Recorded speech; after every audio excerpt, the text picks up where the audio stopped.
एक ऐसा मंदिर जहां मृत्यु की राख से आरती होती है, जहां अघोरी साधक रात के अंधकार में करते हैं रहस्यमयी अनुष्ठान, जहां समय भी महाकाल के सामने नतमस्तक हो जाता है।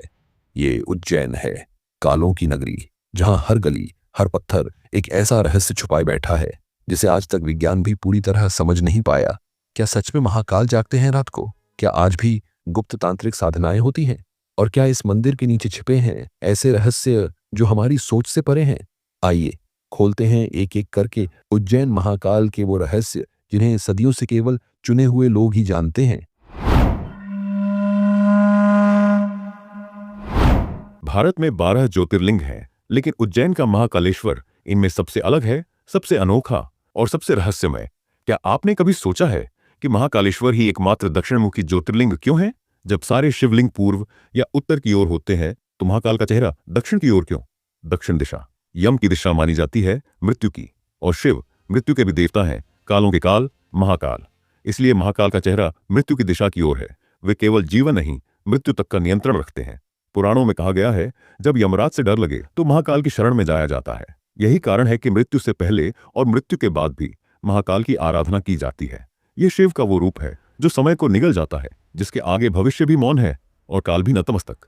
उज्जैन के महाकाल न सिर्फ शिव हैं, वो काल के भी शासक हैं। इसीलिए उन्हें कहते हैं महाकाल, कालों का भी काल। यह सिर्फ शिवलिंग नहीं, यह समय, मृत्यु और जीवन का केंद्र है। और यही रहस्य उन्हें अन्य सभी ज्योतिर्लिंगों से अलग बनाता है। जब उज्जैन की रात चुपचाप करवट बदलती है, तब महाकाल की नगरी जाग उठती है। लेकिन यह जागरण भक्ति का नहीं, बल्कि तंत्र का होता है, रहस्यमय और अज्ञात। कहते हैं महाकाल के मंदिर के आसपास आज भी कुछ जगहें ऐसी हैं जहां आधी रात के बाद तांत्रिक साधनाएं होती हैं। भस्म, कपाल, मंत्र और मौन। तंत्र के ये साधक मंत्रों की शक्ति से दृश्य से अदृश्य हो जाते हैं। कुछ लोग कहते हैं इन साधनाओं के समय मंदिर की दीवारें भी कांप उठती हैं और हवा में कोई अदृश्य कंपन बहने लगता है। सुबह 4 बजे, जब बाकी दुनिया सो रही होती है, उज्जैन में शुरू होती है भस्म आरती। एक आरती जो शिव को भस्म अर्पित करती है, और वो भी कोई सामान्य भस्म नहीं, बल्कि एक ऐसा भस्म जो कभी मृत देह की राख होती थी। पुराने समय में शमशान से लाकर शव की अस्थियों की राख महाकाल पर चढ़ाई जाती थी, क्योंकि यही महाकाल है जो मृत्यु को भी स्वीकारते हैं। हालांकि अब ऐसा नहीं होता, लेकिन परंपरा का मूल अब भी उतना ही गूढ़ और रहस्यमय है। महाकाल की नगरी में अघोरी साधु कोई अजूबा नहीं। ये वो साधक हैं जो मृत्यु लोक की सीमाओं को तोड़ चुके होते हैं। इनका भोजन, इनका आवास, इनकी साधना सब मृत्यु के आसपास होती है, और इनकी आस्था केवल महाकाल में। ये मानते हैं कि जब तक मृत्यु का डर भीतर है, महाकाल की साधना अधूरी है। महाकाल का तंत्र कोई खेल नहीं, ये वो राह है जिस पर चलने से पहले आदमी को मृत्यु से प्रेम करना आना चाहिए। यह एकमात्र स्थान है जहां शिव केवल देव नहीं, काल के शासक हैं। प्राचीन काल में जब भारत के राजा राज्य नहीं, समय से शासन करते थे, तो काल गणना की शुरुआत होती थी उज्जैन से। कभी भारत का प्राइम मेरिडियन यानी ग्रीनविच रेखा जैसी गणना रेखा उज्जैन से ही गुजरती थी। यहां से तय होते थे पंचांग, नक्षत्र, ग्रहण और शुभ मुहूर्त। और ये सब होता था शिप्रा नदी के तट पर स्थित जंतर मंतर वेधशाला में। शिप्रा नदी के किनारे बने खगोलीय यंत्र आज भी गवाही देते हैं कि भारत में ब्रह्मांड को समझने की शुरुआत यहीं से हुई थी। ग्रह नक्षत्रों की चाल, सूर्य चंद्र के ग्रहण यहाँ के विद्वानों ने सदियों पहले बिना किसी आधुनिक तकनीक के निर्धारित किए थे। ज्योतिष शास्त्र के अनुसार पूरे ब्रह्मांड को एक काल पुरुष माना गया है, और उस काल पुरुष के हृदय में स्थित है उज्जैन। इसका मतलब है समय का दिल उज्जैन में धड़कता है। कहा जाता है महाकाल मंदिर के गर्भगृह के नीचे ऐसी गुफाएं हैं जिनका आज तक कोई पूरा मानचित्र नहीं है। प्राचीन तांत्रिक ग्रंथों में इन गुफाओं का जिक्र आता है, जहां पर तंत्र सिद्ध, नवग्रह नियंत्रण और मृत्यु भय नाश की साधनाएं की जाती थीं। कुछ द्वार आज भी मौजूद हैं जो सदियों से बंद है। कहते हैं उन्हें केवल विशेष बीज मंत्र से ही खोला जा सकता है। इन द्वारों के पीछे क्या है, सिद्ध साधना स्थल या कुछ और, कोई नहीं जानता। महाकाल मंदिर से कुछ ही दूरी पर स्थित है हरसिद्ध शक्तिपीठ। यह कोई सामान्य मंदिर नहीं, यह वही स्थान है जहां सती का हाथ गिरा था। और यह शक्तिपीठ महाकाल मंदिर से तांत्रिक ऊर्जा रेखा से जुड़ा हुआ माना जाता है।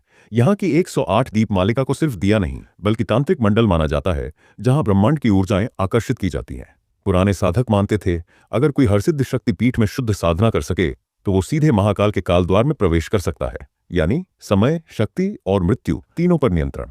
उज्जैन को सिर्फ तीर्थ नहीं, एक दिव्य तांत्रिक मंडल कहा जाता है, जहां महाकाल है शिव रूप में और हरसिद्ध है शक्ति रूप में।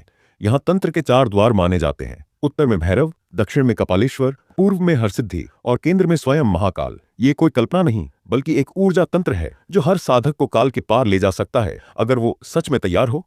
अगर किसी नगरी में एक साथ राजा, आरष्य और तांत्रिक तीनों ने साधना की हो, तो समझ लीजिए वो भूमि सिर्फ एक शहर नहीं, एक दिव्य शक्ति क्षेत्र है और वही भूमि है उज्जैन। काल भैरव, उन्हें मृत्यु का नियंत्रक और तंत्र के स्वामी माना जाता है। यहाँ उज्जैन में स्थित है काल भैरव मंदिर, जहाँ उन्हें अर्पित की जाती है मदिरा। विज्ञान आज तक नहीं समझ पाया कैसे एक पत्थर की मूर्ति मदिरा को पी जाती है, बिना छलकाए, बिना रिसे। लेकिन साधक जानते हैं भैरव केवल पत्थर नहीं, वो आज भी सक्रिय तांत्रिक ऊर्जा है। राजा विक्रमादित्य सिर्फ एक राजा नहीं, बल्कि ज्ञान, न्याय और सिद्धि के प्रतीक थे। उनका शासन उज्जैन से ही चलता था। उनके सिंहासन 32 में थीं, 32 पटरियां, हर एक में एक देवी की आत्मा जो सत्य और सिद्धियों की परीक्षा लेती थी। कहते हैं यह सिंहासन स्वयं महाकाल की शक्ति से अभिषिक्त था। राजा विक्रम हर दिन महाकाल की पूजा कर न्याय और शासन की शुरुआत करते थे। आज भी हमारा पंचांग विक्रम संवत कहलाता है, जो विक्रमादित्य की काल गणना प्रणाली पर आधारित है। राजा विक्रम के ही भाई थे भर्तृहरि, जिन्होंने वैराग्य को अपनाकर महाकाल की छत्र छाया में जीवन समर्पित किया। उनकी साधना का स्थल है भर्तृहरि गुफा, जहां आज भी शांत साधना की ध्वनि गूंजती है। उन्होंने रचा वैराग्य शतक, जिसमें संसार की नश्वरता और शिव की अनश्वरता का वर्णन है। उज्जैन सदियों तक रहा है तांत्रिकों की राजधानी। यहां से होकर गुजरे हैं अनेक सिद्ध पुरुष, नाथ योगी और अघोरी। कहते हैं अगर कोई साधक महाकाल, हर सिद्धि और काल भैरव की कृपा एक साथ पा ले तो वो सिद्धियों का स्वामी बन सकता है। तो अगली बार जब आप उज्जैन जाएं तो सिर्फ मंदिर मत देखिए, उस भूमि की ऊर्जा को महसूस कीजिए, क्योंकि यह वो भूमि है जहां साधना इतिहास बन चुकी है। दुनिया के ज्यादातर मंदिर रात को इसलिए बंद होते हैं क्योंकि भगवान विश्राम करते हैं। बड़े उज्जैन में महाकाल मंदिर रात को इसलिए बंद होता है क्योंकि महाकाल जागते हैं। हर दिन जब रात्रि का अंतिम प्रहर आता है, तब महाकाल मंदिर के द्वार एक विशेष विधि से बंद किए जाते हैं। पुजारियों के अनुसार जब अंधकार गहराता है तो महाकाल अपने रुद्र रूप में प्रविष्ट होते हैं। इस रूप में वे सृष्टि, मृत्यु और तंत्र की शक्तियों को संतुलित करते हैं, जो इंसानी आंखों से नहीं देखी जा सकती। कई साधक बताते हैं मंदिर बंद होने के बाद भी भीतर से शंख, डमरू या रुद्राक्ष की आवाजें आती हैं। कोई इसे भक्ति मानता है, कोई तंत्र, पर पुजारी कहते हैं उस समय महाकाल स्वयं जागृत रहते हैं और कोई मनुष्य उनका साक्षात्कार नहीं कर सकता। मंदिर को बंद करने से पहले पुजारी एक विशेष मंत्र पाठ करते हैं। यह कोई सामान्य मंत्र नहीं, बल्कि वह निवेदन होता है जिसमें देवता से रात्रि की अनुमति मांगी जाती है। कुछ द्वार तो ऐसे हैं जिनके बारे में पुजारियों के अलावा कोई नहीं जानता। रात को महाकाल के द्वार इसलिए बंद होते हैं क्योंकि वो कोई मूर्ति नहीं, जागृत चेतना है, जो सिर्फ भक्त नहीं बल्कि रात्रि तंत्र और काल को भी साधते हैं। कहते हैं भविष्य लिखा जाता है, पर महाकाल के दरबार में वो बदला भी जा सकता है, क्योंकि जहां काल के भी काल विराजते हों, वहां भाग्य भी सिर झुका देता है। सदियों से यह मान्यता है कि महाकाल सिर्फ मृत्यु नहीं, नियति को भी नियंत्रित करते हैं। भक्त कहते हैं जब उन्होंने हार मान ली, महाकाल ने रास्ता खोल दिया। ये मंदिर सिर्फ दर्शन का स्थान नहीं, बल्कि कर्म और भविष्य का मोड़ है। पुराणों में उल्लेख है कि जो सच्चे मन से महाकाल की शरण में आता है, उसके कर्म फल बदल जाते हैं और आने वाला संकट टल सकता है। उज्जैन में आज भी कुछ ऐसे गुप्त साधक और तांत्रिक हैं जो ज्योतिष और तंत्र ज्ञान से भविष्य का अनुमान लगाते हैं। इन साधकों के पास कोई कंप्यूटर नहीं, बल्कि नाड़ी ग्रंथ, तांत्रिक यंत्र और त्रिकाल दृष्टि होती है। कुछ मानते हैं कि ये साधक महाकाल से सीधा संवाद कर पाते हैं और वही बता देते हैं क्या लिखा है आगे और क्या मिटाया जा सकता है। विज्ञान कहता है भविष्य संभावनाओं पर आधारित होता है, लेकिन तंत्र कहता है इच्छा और ऊर्जा मिल जाए तो भविष्य भी झुक सकता है। महाकाल केवल एक देव नहीं, समय की गति के नियंता है, और जो उनके शरणागत होता है उसका काल टल सकता है, क्योंकि जो काल के भी स्वामी है वो चाहे तो नियति की लकीरें भी बदल सकते हैं। उज्जैन की गलियों में जहां महाकाल की छाया गहरी है, वहां कई ऐसी कहानियां गूंजती हैं जो सुनने वाले के रोम रोम को झंकृत कर देती हैं। एक समय की बात है जब उज्जैन में एक शक्तिशाली तांत्रिक ने महाकाल की पूजा में अनादर किया। उस रात महाकाल की शक्ति ने उसे चेतावनी दी, एक भयंकर तूफान और विनाश का। तांत्रिक ने अपनी गलती समझी और पूजा में पुनः सच्चे मन से लौट आया और वो तूफान रुका। कहते हैं महाकाल की चेतावनी ने पूरे उज्जैन को बचा लिया। विज्ञान सवाल करता है, आध्यात्म उत्तर देता है। विज्ञान कहता है हर चीज के पीछे एक कारण होता है। भस्म आरती में भस्म का विज्ञान, एंटीसेप्टिक और एनर्जी क्लीनिंग, गर्भगृह की गहराई, ध्वनि और स्पंदन को नियंत्रित करने की वास्तुकला, मंत्रों की ध्वनि, फ्रीक्वेंसी और ब्रेन वेव्स को प्रभावित करने वाली ध्वनि तरंगें। परंतु क्या हर अनुभव को प्रयोगशाला में दोहराया जा सकता है? एक भक्त जब महाकाल के सामने खड़ा होता है तो उसके रोंगटे खड़े हो जाते हैं। क्यों? क्या उस अदृश्य ऊर्जा को मापा जा सकता है? कई तांत्रिक अनुभव, कई साधनाएं, कई भविष्यवाणियां ऐसी हैं जो न कैमरे में कैद होती हैं, न साइंस में समझ आती हैं, पर फिर भी हजारों वर्षों से लोग इन्हें सच मानते आए हैं। जरूरी नहीं कि विज्ञान और अध्यात्म एक दूसरे के विरोधी हों। कभी कभी विज्ञान केवल प्रश्न पूछता है और अध्यात्म उत्तर बनने की कोशिश करता है।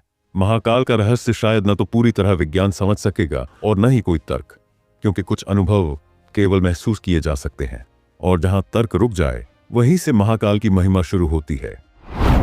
हमने देखे महाकाल के वो रहस्य जो सिर्फ आंखों से नहीं आत्मा से महसूस होते हैं, जहां तंत्र और मंत्र मिलते हैं भक्ति से, जहां विज्ञान भी मौन हो जाता है और श्रद्धा बोलने लगती है। उज्जैन का हर पत्थर, हर गली, हर आरती की घंटी कुछ कहती है कि यह सिर्फ एक तीर्थ नहीं, एक जीवित रहस्य है, और ये रहस्य शायद अगली बार आपको पुकारे। अगर आपको यह दिव्य और रहस्यमयी यात्रा पसंद आई हो तो लाइक, शेयर और सब्सक्राइब करना न भूलें। अगली बार हम फिर किसी और रहस्य की परत खोलेंगे। जय महाकाल। ओम नमः शिवाय।